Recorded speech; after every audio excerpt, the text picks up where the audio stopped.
Me? Wonderful. Okay. So we'll continue from where we left off last time.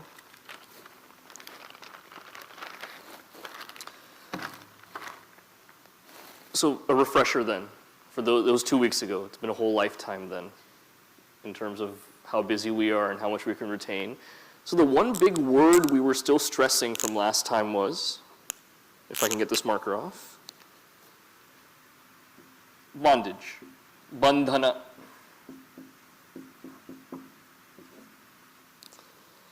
Where the first point we had to come to was accepting the fact that I am bound.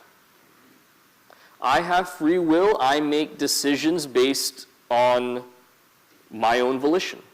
I eat what I want to eat. I go where I want to go, gainfully employed or unemployed based on my choice sometimes. I choose what I do. How can you tell me that I'm bound? Anytime I want to seek happiness through these 5 sense organs, I go and I seek it. How are you still telling me that I'm bound? So we have to backtrack a little bit. First part being, any action that I perform has to have some kind of a reason behind it. Everything from going on a vacation all the way till drinking a bottle of water, every action must have some purpose, some reason behind it. There is no randomness. We can't attribute anything to randomness. The reason is, I am trying to seek happiness in every action that I do. That is a basic fact. Every action, happiness? How can that be? Some things are just so mundane. Okay, let's break it down further then. This seeking of happiness we can put into 2 categories. One we can call sukha prapti. Sukha prapti is that active seeking of happiness. The other is dukkha nivritti. Dukkha nivritti, cessation of dukkha, sorrow. What's the difference between the two? Say that you, right before coming in here, it was a night, really, your AC wasn't working in the car, for instance, really hot. So you down a whole bottle of water. Then you come in here to the session. Now, leaving in the middle of the session would be impolite, so you don't get up and go. At the same time, there's a pressure building in you because you drank the full bottle of water. Now, the moment you finally take care of that issue and you walk out of that restroom, what is the look on the face of that person? The relief that is there, right, is a relief like no other. You can see it on their face. Now, that action that was done, is that an active seeking of happiness? You can't say that it is. But was it cessation of some discomfort or sorrow? Definitely was. That is an action meant for that purpose then. So sukha prapti or dukkha nivritti, that is why I do any action. Now, here's the part that is realistic but could sound pessimistic at the same time. In a given day, a normal, regular, mundane day, think of all the actions that you do.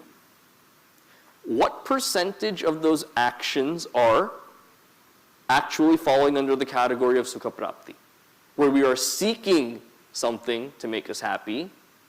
What percentage of those actions are dukkha nivritti, simply cessation of sorrow? Where I'm missing a deadline, therefore I have to patch something together. That's dukkha nivritti. Doing some action to reconcile a fight between my kids, dukkha nivritti, for them and for you. What percentage of my daily actions then are simply getting away from sorrow? Most of them. Most of my actions don't have to do with seeking some kind of happiness, actually dukkha nivritti. That's the first sign that I'm under some bondage. Second way of accepting that I'm under bondage then is to see in my life that is a longer timeline now. Take a 5-year stretch, 10-year stretch, analyzing it. Is it that there was moments of pure happiness the entire time and some moments of sadness?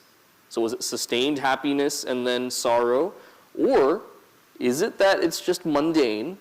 Every now and then there's a blip of happiness and I take that and I say, oh, I'm a happy person.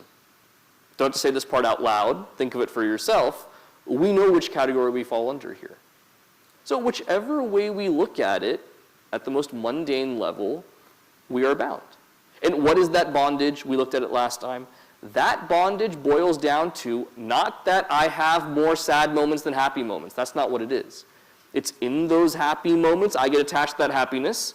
I don't think the situation will ever change. In those low moments, I get attached to those low moments, thinking this will never change. That's what plagues me. That's what leads to that sustained bondage then. So when it comes to accepting this bondage, seeing the defects of the world like we went through last time, whether it's the world causes dependence on it, there's an association with temporariness, association with pain, drains my indriyas, sense organs, all of this we take into account. Now today with the half an hour we have remaining, let's go further into this analysis of bondage right here, okay? There's one text called Viveka Chudamani where the student goes to the teacher earnestly seeking this knowledge. And before this knowledge is sought, the student asks him 7 questions. Poignant, deep, penetrating questions that don't have easy answers to them. Questions are very simple, answers are not. What are those 7 questions? The first question he asks him is, what is bondage? Is the first question. Which I think after 2 weeks of talking about it, we're pretty clear on it. This bondage is getting attached to either happiness or sorrow, and the result of all of this is rebirth because those vasanas are compounded, those impressions in my personality, and I go from birth to birth based on that. That is that bondage. Second question he asks is,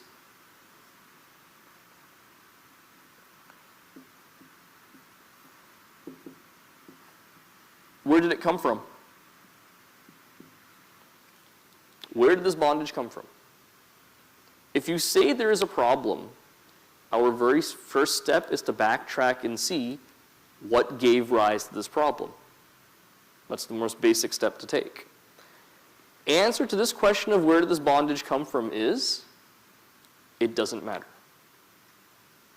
The point of this lifetime is I found myself in it. Let's get out of the bondage, backtracking and seeing where did the bondage come from, why is it there, how does that help anyone?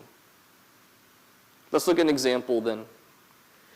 If you're on the road and you're driving, it's a rainy day, and you're on one of those one-lane roads that are there, somehow you veer off the road, find yourself in a ditch. First step here is either you call the police or AAA or see if the kids are safe in the back, whatever it is. First step is not to go and say, how did I fall in this ditch? I did not even hydroplane.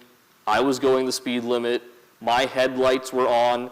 I was going in the right direction. No one was around me. I didn't suddenly brake. How did this happen? That whole inquiry, does that get me out of the ditch?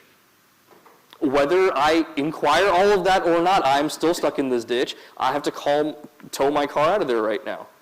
So an inquiry into an analysis going way back does nothing for me when it comes to this bondage here. I'm stuck in this situation, must get out. Why focus on how I got here? Question. So what if you keep falling in the same ditch again and again? At that point, does it not make sense to understand why you're falling into that? That is bondage perfected.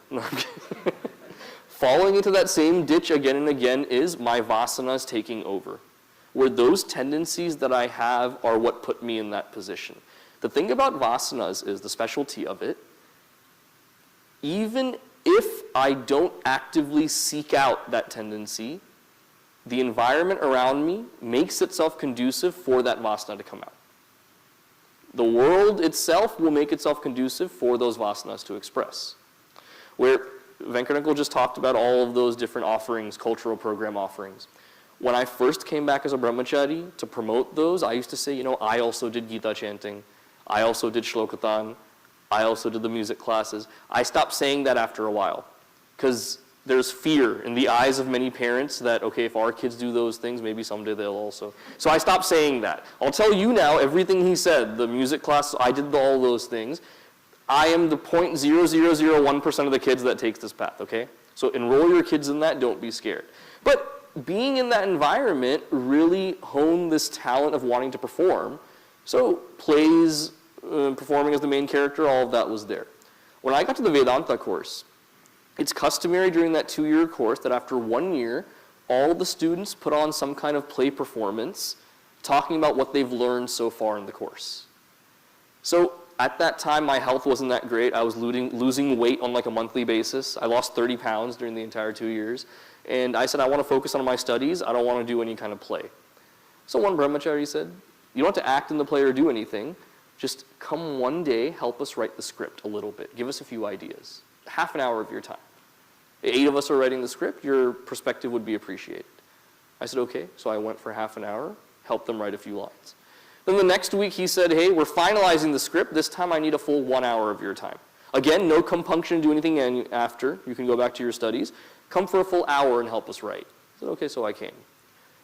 Long story short, within the span of a month, I was the script writer, the main script writer. I was the director of the play, and I was the main character. I pulled a Kamal Hassan, where you're director, producer, writer, 10 different roles, all of that, right, that he does. Same thing I did, I was the main character. The point being, even when a vasana is resisted like that, it will find me. Those tendencies do have to express in some way. So falling into that ditch again and again, it is tempting to say, where is this bondage coming from?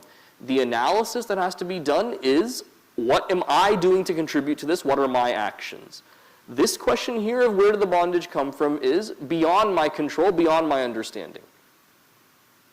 Because karma siddhanta maintains, the principle of karma, law of karma maintains very clearly, every consequence, every effect that happens is because of some cause. Now, I don't have the intelligence to know the cause of every single effect that happens. I can know very well that at the Labor Day camp, against my better judgment, I played volleyball till midnight on that last night with all the kids. Therefore, Monday to Wednesday, I was stuck in my bed. I can make that very clear connection, which happened this week. Other connections I can't make so readily. Like, where did this bondage come from? So it's a question that's that much deeper, that much broader. Why worry about that? Focus on coming out. So 2 questions so far. What is bondage? Where does it come from? Third question is, how does this bondage persist? Even the biggest tornado or hurricane only lasts a certain amount of time. There's a finite expiration on it. This bondage seems to be going on forever. What makes it persist that way? Why does it not become inert at any point? Answer for that question is, this bondage persists because I allow it to persist. I'm the one that keeps pushing it by focusing on my likes and dislikes, acting in accordance with them. The result is this bondage has to be compounded more and more. These vasanas are built up more and more. Now, this is a very interesting question because it's so much easier for me to blame problems on some external source. Whether it's my spouse or my kids, whether it's my boss or the work environment I find myself in, whether it's my upbringing or the situation I find myself in now, whether it's my financial status, whatever it is, it's so much easier in life to blame my bondage on some other external source. The last entity I want to hold accountable is myself in any situation. In being told that I am the problem, I am the issue, I must change my mindset to change this world around me, I don't want to hear that. That is the last thing I want to hear. Before gate crashing into Vedanta, though, that is the first principle I have to accept, and the hardest one to accept. Without accepting that, there is no change for me. So how does this bondage persist? Fourth question then is, so what is this bondage? Where did it come from? How does it persist? How is it removed? For the first time, this is actually an action-oriented question in this whole scheme so far. How is this bondage removed? Where if we look at our compendium of scriptures that we have, if you ask someone, any lay Hindu, what is the scripture of the Hindus? What will the answer be? Some people will say Mahabharata, some people will say Bhagavad Gita, some people will say Ramayana. Now, you can't right off the bat say they're wrong. When Mahabharata is called the 5th Veda, You can't say that, no, that's wrong. So many truths are there. Bhagavad Gita is in there, Vishnu Sahasranama, so Bhakti Bhava is in there, Sant Sujatiya is in there. If you look at Shanti Parva, it's an entire treatise on political theory. All of that's in there. So how can you say that's not the scripture? If you say Bhagavad Gita, if we say, no, that's not the scripture, it came from Bhagavan's own mouth. How are you saying that's not the scripture? So the true answer is the Veda. Not even Vedas. Vedas we hold as plural because they were codified, split into 4 different sections. The Veda is that main compendium. That's where all our knowledge lies. That's the very basis, edifice, foundation of Sanatana Dharma. Any other text, any kind of philosophical thinking, any kind of action that is done or sadhana processes, all of this must verily rise from those Vedas. Therefore, we take the Bhagavad Gita to be valid, and we ask someone why. They say, hey, Bhagavan is the one that said, of course it's valid. Not so. Because what Bhagavan Krishna is saying is directly mirroring that which is in the Veda, that's why we say what he's saying is true. That's the kind of respect we have for that Veda. So when the Veda is that text, anything that's a derivative of that can also be considered that Vedic knowledge. Now, any mantra, any shloka that we look at, we can put into 2 broad categories. Either it falls into the category of Siddhanta, or it falls into the category of sadhana. Siddhanta meaning principle. Irrefutable fact that forms a foundation of philosophical thought. That is a Siddhanta. 2nd chapter of Bhagavad Gita, 16th shloka. Bhagavan Krishna says, that which is present in all periods of time is real. That which has a beginning and an end is unreal. Based on that one principle, we can come to so many conclusions, understand so many truths about this universe around us. Sadhana, in that same Bhagavad Gita, there are so many prescriptions given. That watch moderation of speech. This is one way that you get to the higher. Watch your diet. This is one way of getting to the higher. Think of me at all times, meaning Bhagavan is saying, think of me at all times. That's one way to get to the higher. All of these are process-oriented. So either it's principle-oriented, making it a siddhanta, or the shloka or mantra is process-oriented, making it sadhana. That's what answers this question of how is the bondage removed. Understanding how to follow these guidelines. And Bhagavad Gita, for instance, goes through how to intelligently follow certain guidelines. For example, upvasa. Fasting is given as a guideline. Why? Not to lose weight. The point of fasting is because I'm not focused on cooking or eating for that period of time, focused on that Bhagavan, my thoughts can hone in more on that Bhagavan. Whichever time, effort I would spend on that cooking, eating, instead it's focused purely on that Bhagavan. And if there is any discomfort coming from that fasting, let it be a discomfort that shows me that I shouldn't be attached to food. That is something that is lower. That Bhagavan is what I should be attached to. That's the basis of it. Now, there are some people, how do they fast? Not like one day a week, like is prescribed. They'll fast Monday because of Surya Bhagavan, you have to fast. Tuesday for Hanumanji or Devi, you have to fast. Wednesday for Devi, you must fast. Thursday is for Guru, of course you must fast. Friday again for a different type of Devi, you must fast. Saturday, Surya Bhagavan again. Before you know it, 6 of the 7 days they're fasting, and that's when health issues start. And then they say, I'm doing sadhana and sadhana is hurting me. That's why in Bhagavad Gita it says, when it comes to any kind of tapasya, tamasic tapas is that which is illogical, not sanctioned by Shastra, which hurts the body. That is that tamasic tapas. Why am I going into this example specifically? To say that there are many of us in our heightened intelligence, we want to chart our own path when it comes to religion. There are several people that come up to me with this contention, saying that why is it to chant the Gayatri Mantra, someone has to be initiated into it through some kind of Upanayana process, why can't they just do it? Or other people come to me and say, why is it that Vivaha Samskara has all these steps to it, why can't we do it the way we want to do it?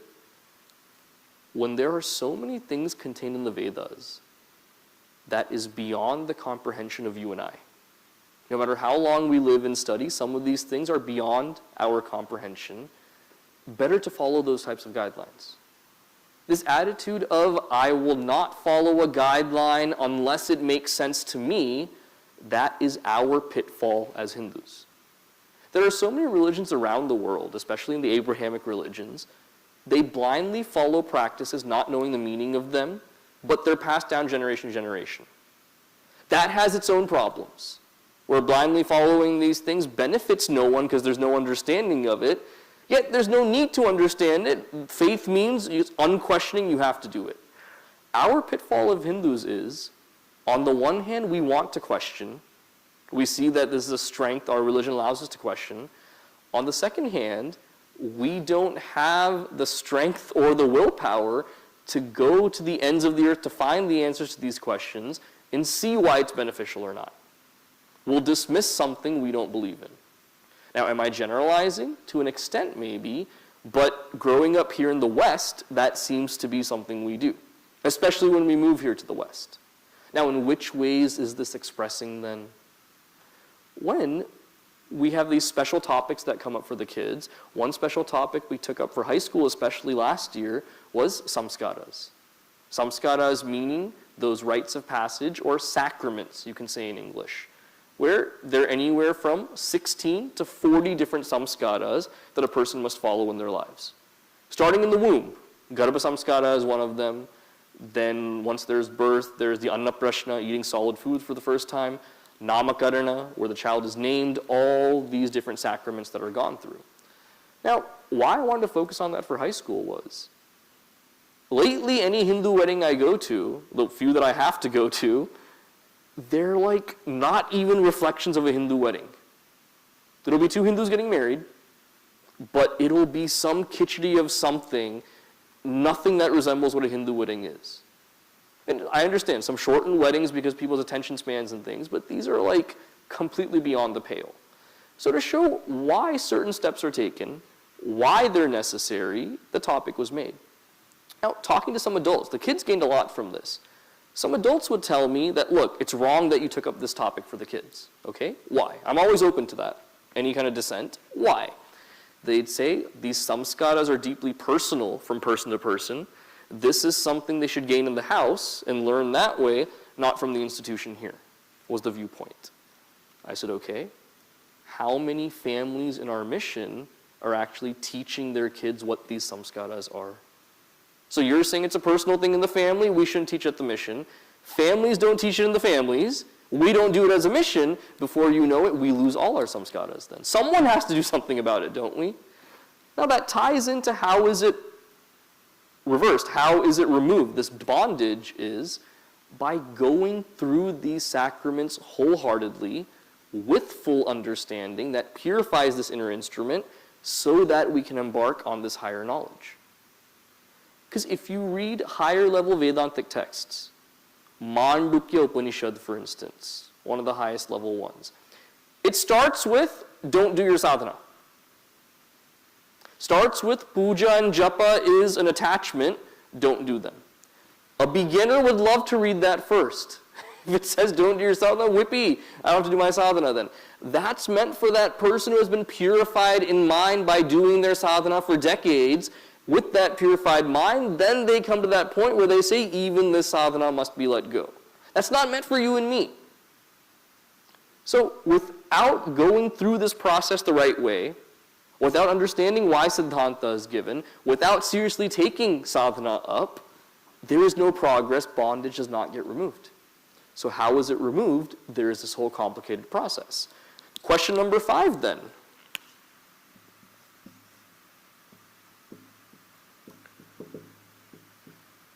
What is real versus unreal? Is his question. Now again, we've defined this. Bhagavan Krishna has defined it in Bhagavad Gita. We see it in several other places in Shastra. That which is real is defined as that entity which is present in the past, present, and the future. Where it has no beginning to it, has no end. In your surroundings today, can you name one thing that has no beginning and has no end? There's nothing. From this human body to the extension of everything we see around, anything that we can point to verily has a date of birth or a date of manufacture, which means it has to have a date of death or date of expiration. From the milk in your fridge to the human body, and everything in between, this is the case. So, what is real, we don't know. What is unreal, though, we can point to very readily. So, real versus unreal is one of the questions that he asks. So then he asks, what is this unreal? Let's start there. What is the unreal? And finally, how to tell the difference between the two.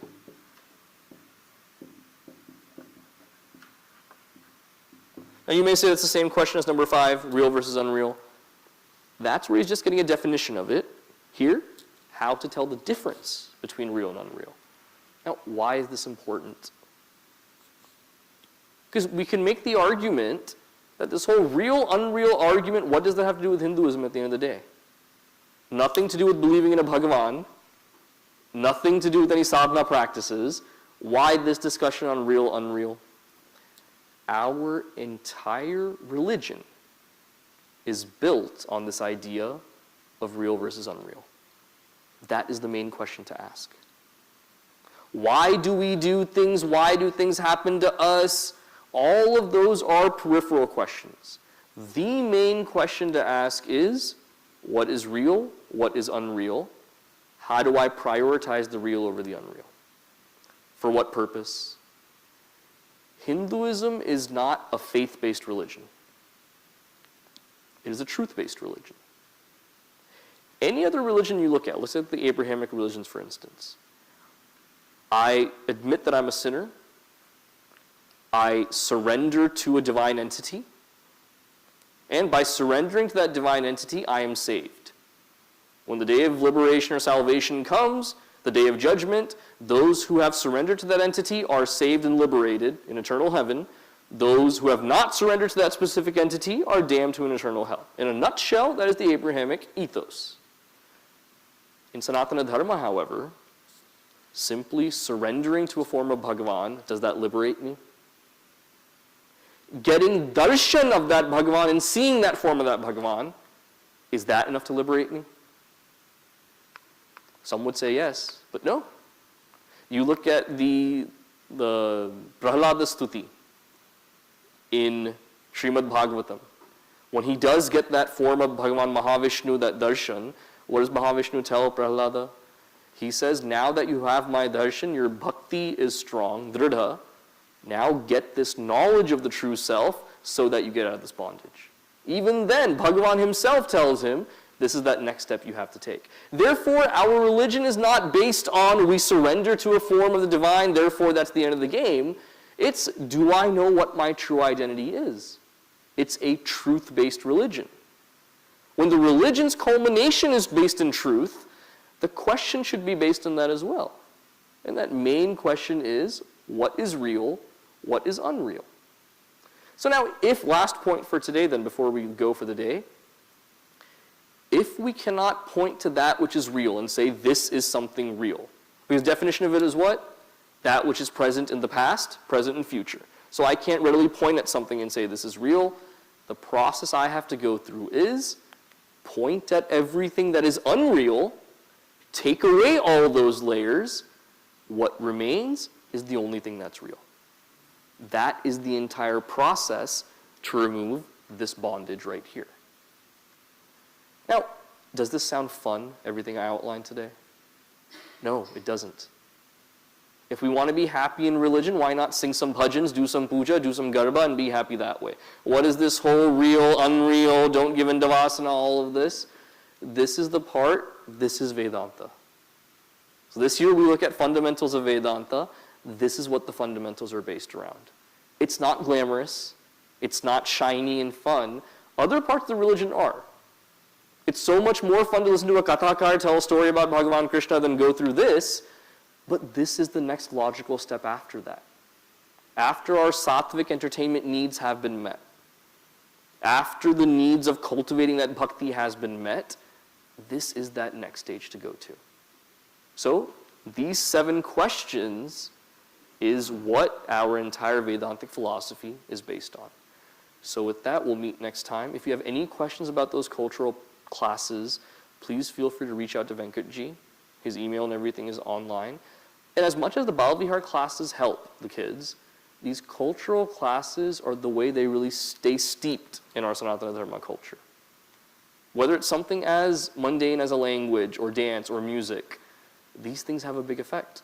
Where I know so many Balavihar kids where they stay here for the whole 13 years, they leave, there's not much connection for a while, but because they had some background in music or dance or something, they come back through that forum. And that really helps. Which is why registration's going up this weekend for it. I'm conducting a chick camp for high school seniors, college students, and young professionals during the Thanksgiving weekend at Chinmaya Mangalam, where the theme is, you guys have heard of Comic Con? It's like the comic book movie expo. This camp is called ChickCon. ChickCon 24, the stars come out. Meaning, we're going to do a study of Bharata Muni's Natya Shastra and look at Natya, which is the performing arts, Nritya, dance, and Sangita, music, and seeing how does that take us to the higher. And one thing which will be announced soon, I'll give you a sneak peek, is one challenge we're going to have this year for the high school kids and the chicks is something called a Kathakar challenge. How did we learn about the religion the most in our early days?